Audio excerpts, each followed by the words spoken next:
Right edition, welcome and happy day. There is a couple that live in the United Kingdom in Cambridge. That's the name of the city. And the other day they were driving to the hospital and all of a sudden she said, you better speed up because I'm going to have this baby like pretty darn fast. And he drove fast but not fast enough, and he finally pulled over and they delivered the baby right there in the car. And in celebration of that event and to kind of romanticize the vehicle, I suppose, they decided to name the little girl after the car. So now the little girl's going to go through the rest of her life named, drum roll, Vauxhall. Hey, it could have been Volkswagen or a pickup truck. How would you like to grow up and you're in a, I don't know what, a restaurant, the guy comes up to you and says, hey, good looking girl, what's your name? Pickup. Good thing that she's named Vauxhall after all, don't you think? In America, there's 100 million people, that's the estimate, that don't have proper dental care. Many suffer in pain, and it is said here that some even die. I wonder about that, but in any event, people that are liberal by nature are saying, let's do that. We finally got Obamacare. We got that part covered. Now let's go into the teeth, and then we'll, I don't know what's after that. Maybe shoes or footwear, who knows what. A man went missing recently. This is kind of a sad story.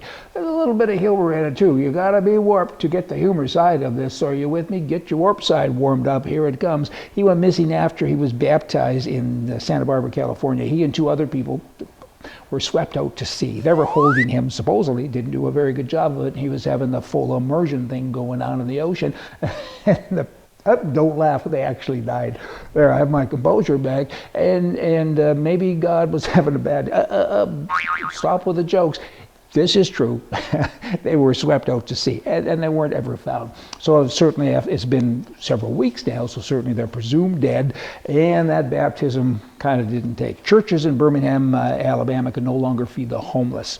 Here's a new city law that is just goofy. I mean, they regulate food trucks. They say, they being the city fathers, that we want to protect business from themselves. So we're going to make all these new laws up, and as part of that, food can't be delivered by churches. And they said that they didn't know that they were doing that. But you can now, they said, but you got to buy a permit. And the permit costs so darn much money, nobody can afford it. Nobody be in the churches. And hey, all those poor people, they're not going to get any food anymore. They're priced out of the market. Nice going, city fathers. Vegetarians, this is a study that was recently done, and they say, they are the people who did this study, that the diets of a vegetarian are tied to generally poorer health, poorer quality of life, and a higher need for health care. So they cost more money to the socialist systems that have all that health care stuff, and vegetarians are twice as likely to have allergies, a 50% increase in heart attacks, and a 50% increase in cancer things, and and vegetarians are communists. Just wanted to share that with you. Let me end today with this.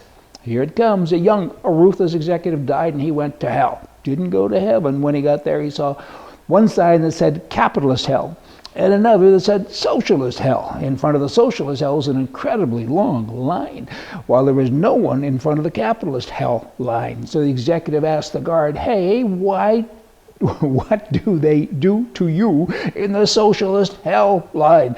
They boil you in oil, they whip you, and then they put you on the rack. So said the guard. And what do they do to you in the capitalist hell? The same thing exactly.